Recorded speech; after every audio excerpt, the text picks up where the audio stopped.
nous sommes de retour pour Rendez-vous Matin avec mon invité ce matin, Christine Marchand. Bonjour.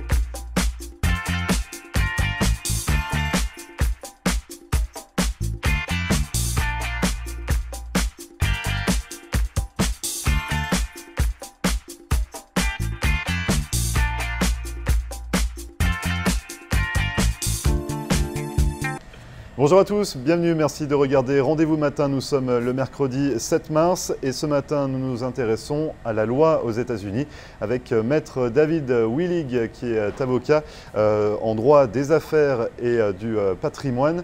Nous allons aborder avec lui deux sujets. En première partie, nous nous intéresserons à la succession franco-américaine et en seconde partie, nous parlerons des discriminations et notamment de la discrimination au logement. On va tout vous expliquer, restez avec nous, on revient juste après ça.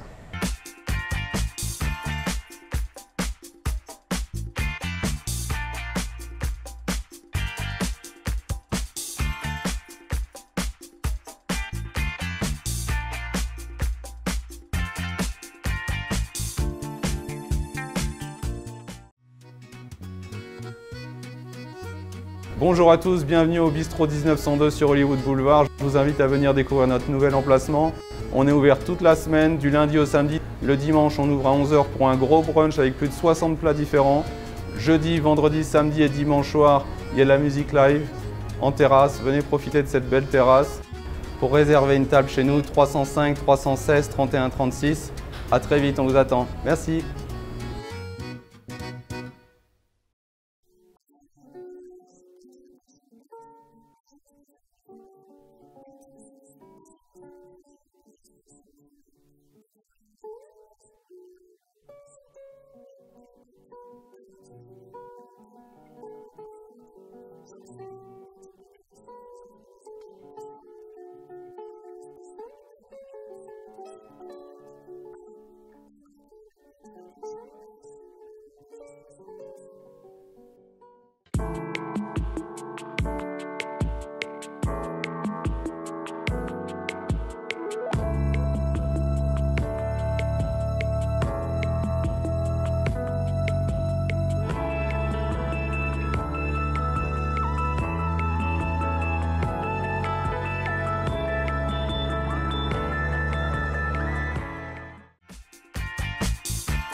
Merci à vous de regarder Rendez-vous Matin et comme promis, on s'intéresse à la loi aux États-Unis aujourd'hui avec Maître David Willig. Bonjour Maître.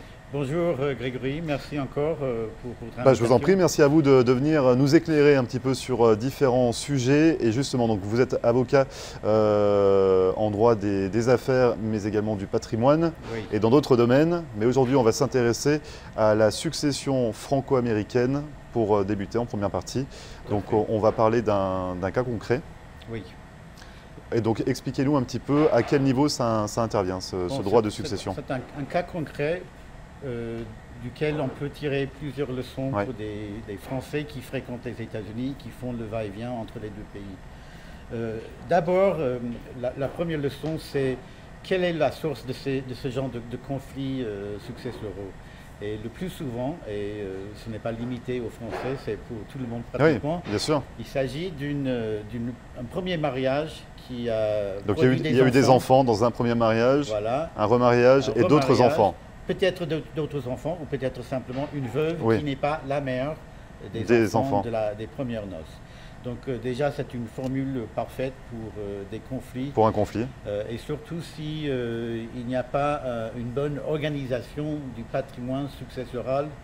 Donc on peut faire référence à un testament. C'est une bonne idée d'avoir un testament pour organiser la succession, la suite du décès. Trop souvent quand même, on ne fait pas du tout de testament. C'est vrai qu'on n'a pas tendance à imaginer est-ce qu'il faut en faire un à chaque fois? Il faut en faire un, mais je pense qu'il est important aussi de mettre à jour de temps en temps le testament. Dans ce cas d'espèce, le défunt n'a pas mis à jour ça, un donc, testament. Il a fait un testament en Floride. Ensuite, il est retourné en France. Ouais. Il a fait des testaments en France aussi. Et il y a eu des conflits entre les testaments floridiens, les testaments qu'il a fait en France. Justement, donc on va expliquer qu'aux États-Unis et en France, on va parler de la France pour ce cas précis, mais le testament, les règles de testament, le droit autour du testament n'est pas le même. Ce n'est pas le même et en France, il y a différentes formes de testament, dont quelques formes ne sont pas reconnues généralement aux États-Unis et surtout pas en Floride.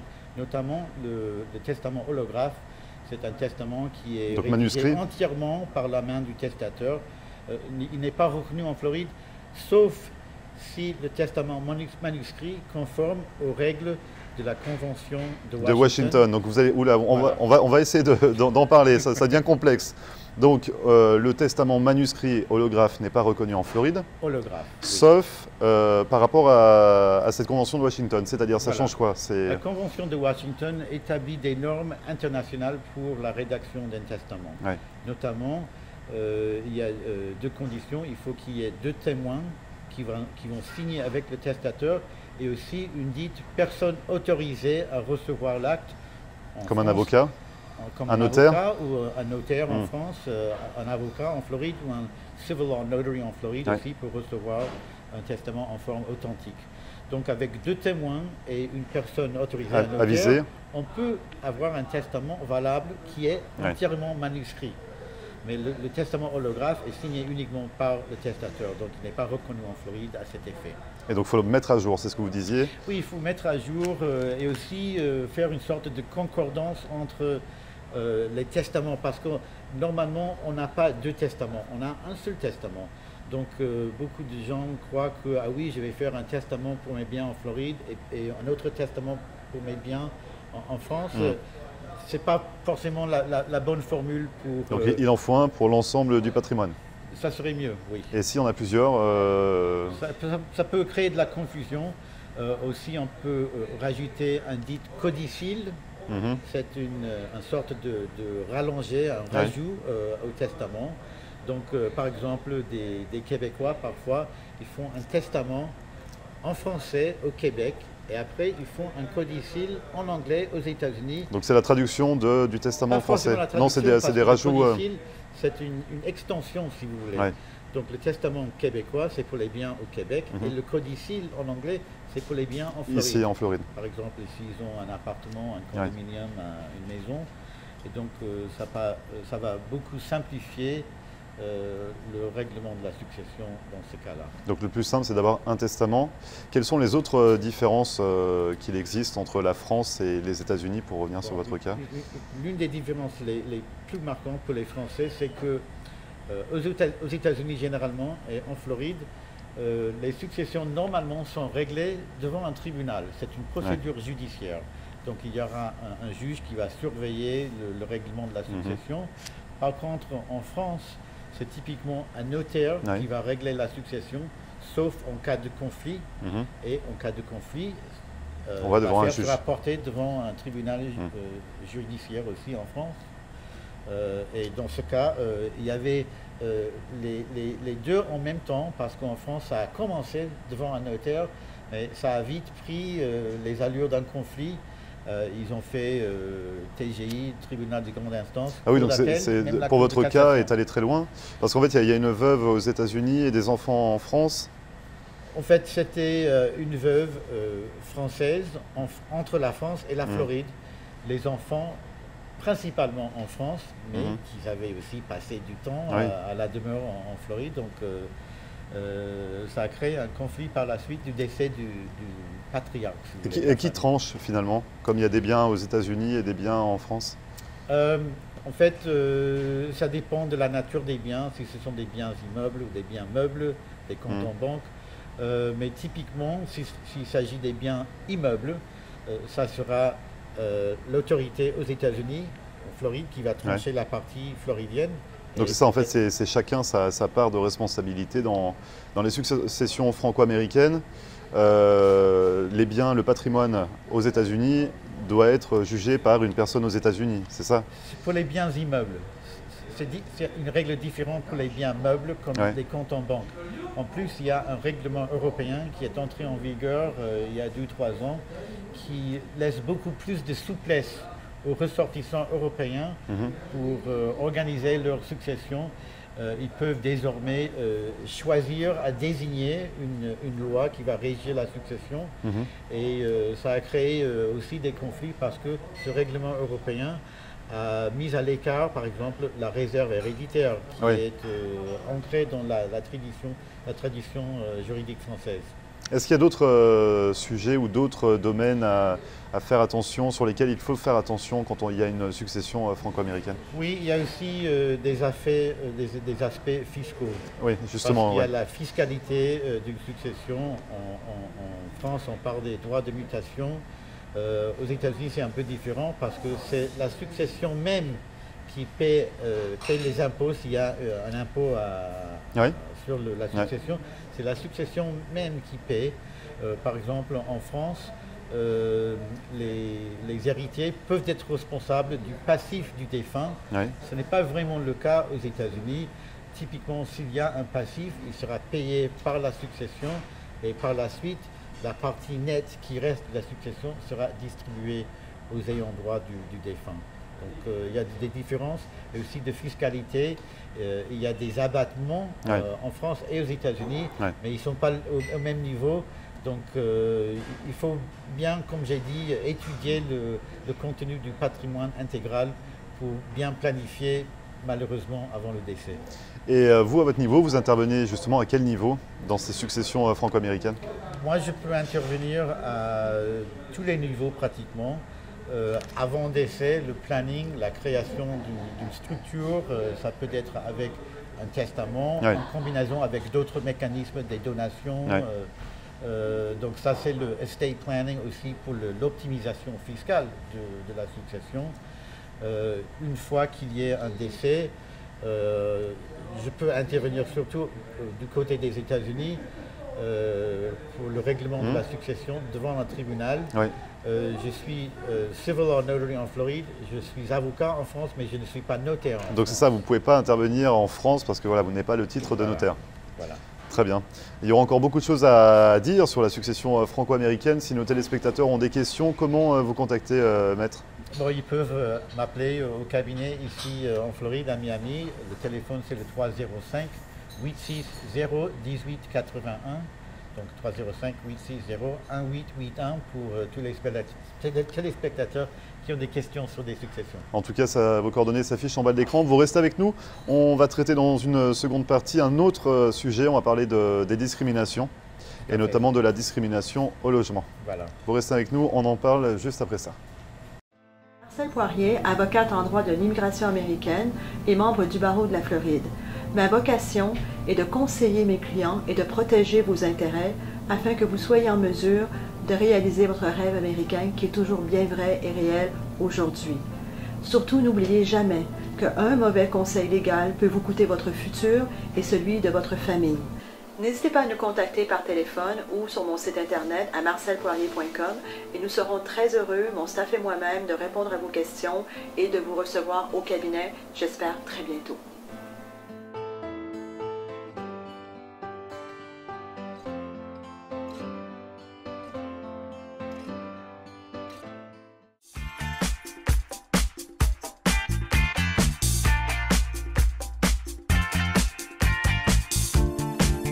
Merci à vous de regarder Rendez-vous Matin. Nous sommes toujours en compagnie de maître David Willig, avocat en droit des affaires, mais également du patrimoine. Et c'est le sujet dans lequel on va s'intéresser tout de suite. On va parler, donc on laisse de côté la succession franco-américaine et on s'intéresse aux discriminations aux États-Unis. Tout à fait. Donc on va s'intéresser à la discrimination au logement dans un instant, mais on va parler déjà quelles sont les lois qui existent aux États-Unis par rapport aux discriminations.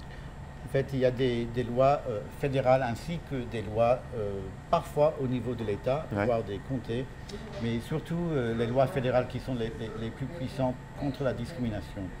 Et la discrimination peut toucher aussi le patrimoine, par exemple, discrimination d'emploi, si vous êtes patron d'une société, d'une entreprise, chef d'une entreprise, c'est peut-être un risque. il y a aussi discrimination d'accès.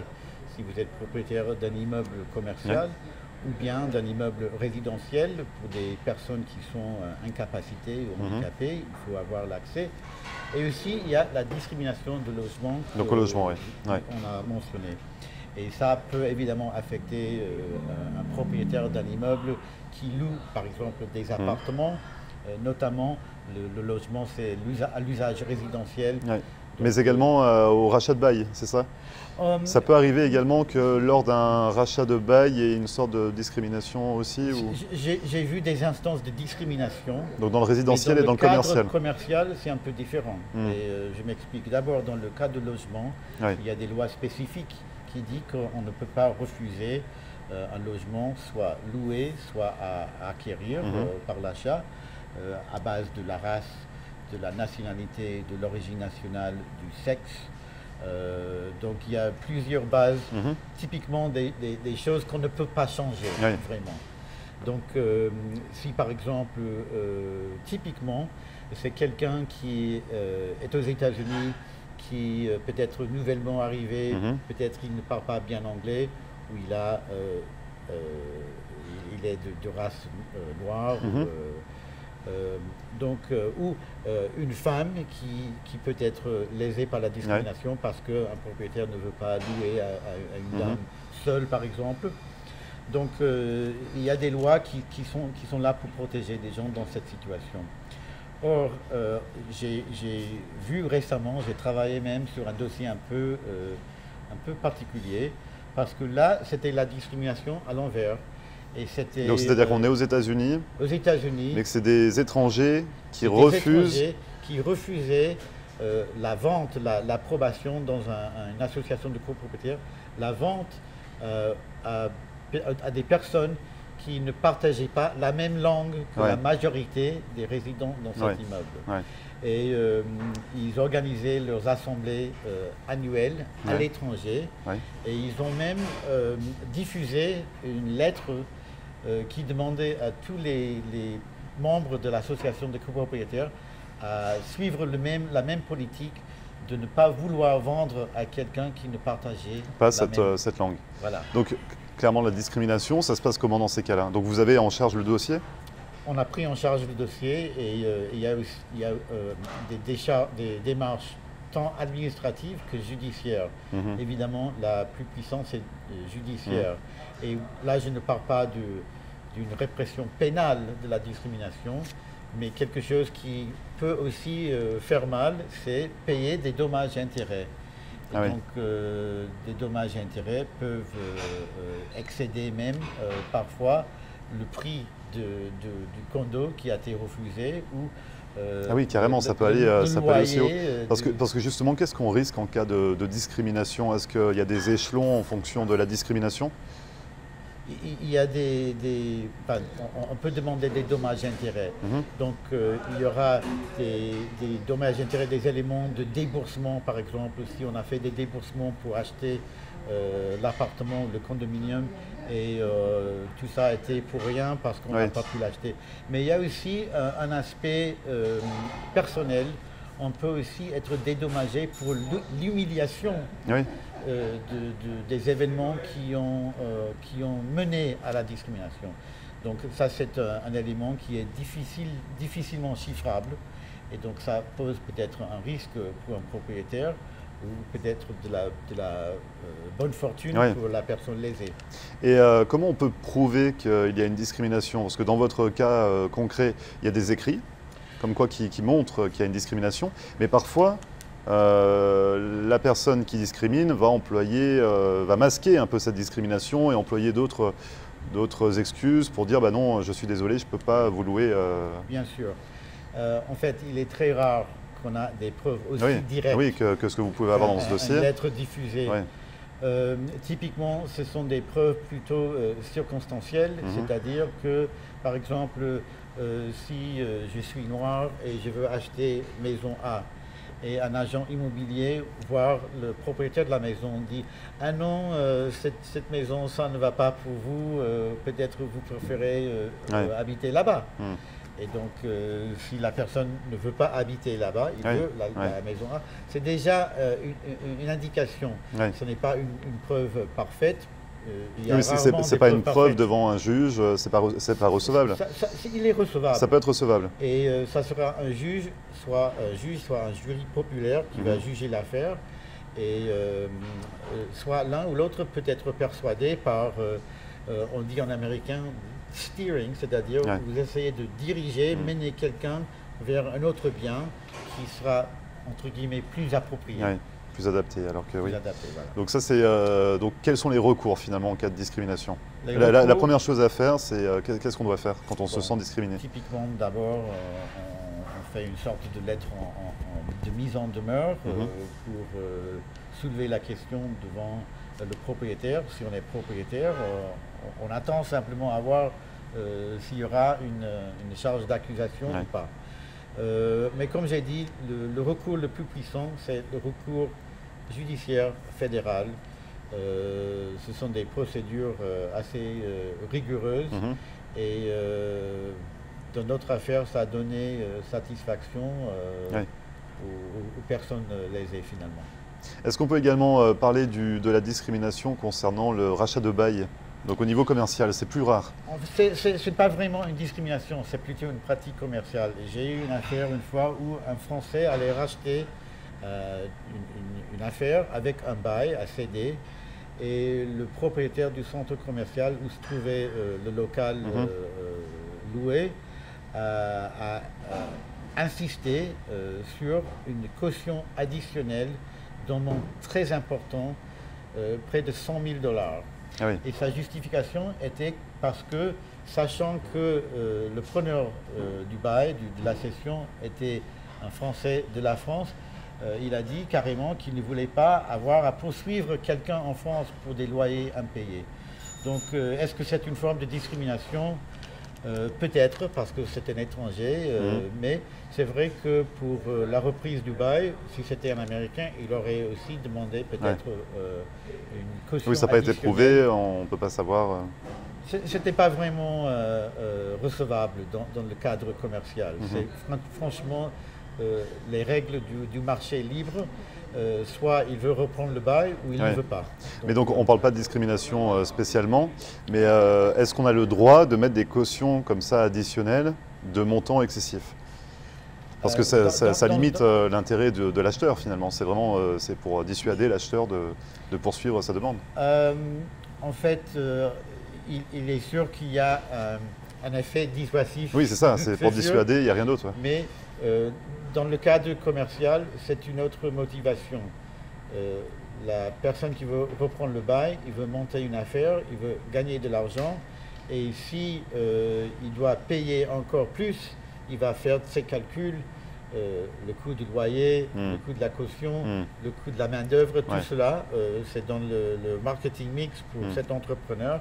Et donc, lui, il va décider si ça fait du bon sens pour lui. Donc, c'est pas abusif de mettre des clauses avec des montants aussi élevés? C'est un peu abusif, mais il n'est pas quelque chose qui est agissable devant un tribunal, malheureusement. Très bien. Donc, en tous les cas, si on se sent discriminé, ou même s'il y a une suspicion, c'est ça, il ne faut pas attendre d'avoir la preuve de la discrimination. Dès qu'on se sent un petit peu soupçonneux, on peut faire appel à un avocat pour... Ça, c'est le plus prudent, mais il faut dire aussi que ce n'est pas toutes les insultes qu'on peut souffrir dans la vie qui constituent vraiment une discrimination. Donc il faut veiller et étudier les faits et déterminer quelle est la possibilité d'agir contre tel ou tel événement. Et justement, vous êtes là pour aider les personnes à avancer dans ces dossiers. Comment on peut vous contacter, Maître, pour aller plus loin dans ce sujet de discrimination? On peut toujours appeler directement au cabinet 305 860 1881. Donc on est là pour ça. Tout notre effectif parle français, donc il ne faut pas hésiter, même si vous n'êtes pas très fort en anglais, ce n'est pas un problème pour nous. Donc il n'y a pas de souci. Merci beaucoup en tout cas, Maître. Donc on a parlé dans une première partie de la succession franco-américaine. On vient d'évoquer la discrimination. Merci beaucoup pour ces 2 rubriques consacrées à la loi aux États-Unis. On se retrouve très bientôt. Merci Grégory. Merci bien, à bientôt. Et vous ne bougez pas, on revient juste après ça.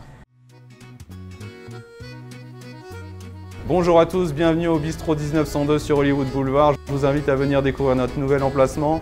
On est ouvert toute la semaine, du lundi au samedi. Le dimanche, on ouvre à 11 h pour un gros brunch avec plus de 60 plats différents. Jeudi, vendredi, samedi et dimanche soir, il y a de la musique live en terrasse. Venez profiter de cette belle terrasse.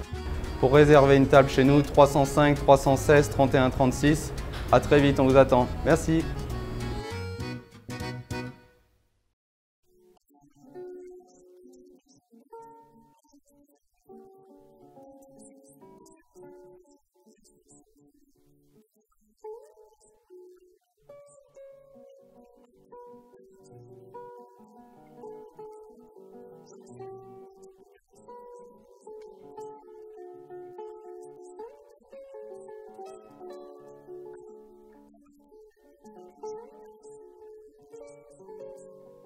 Merci à vous d'avoir suivi Rendez-vous Matin, c'est fini pour aujourd'hui. Cette émission, vous le savez, est à retrouver en podcast sur notre page YouTube, floride.tv.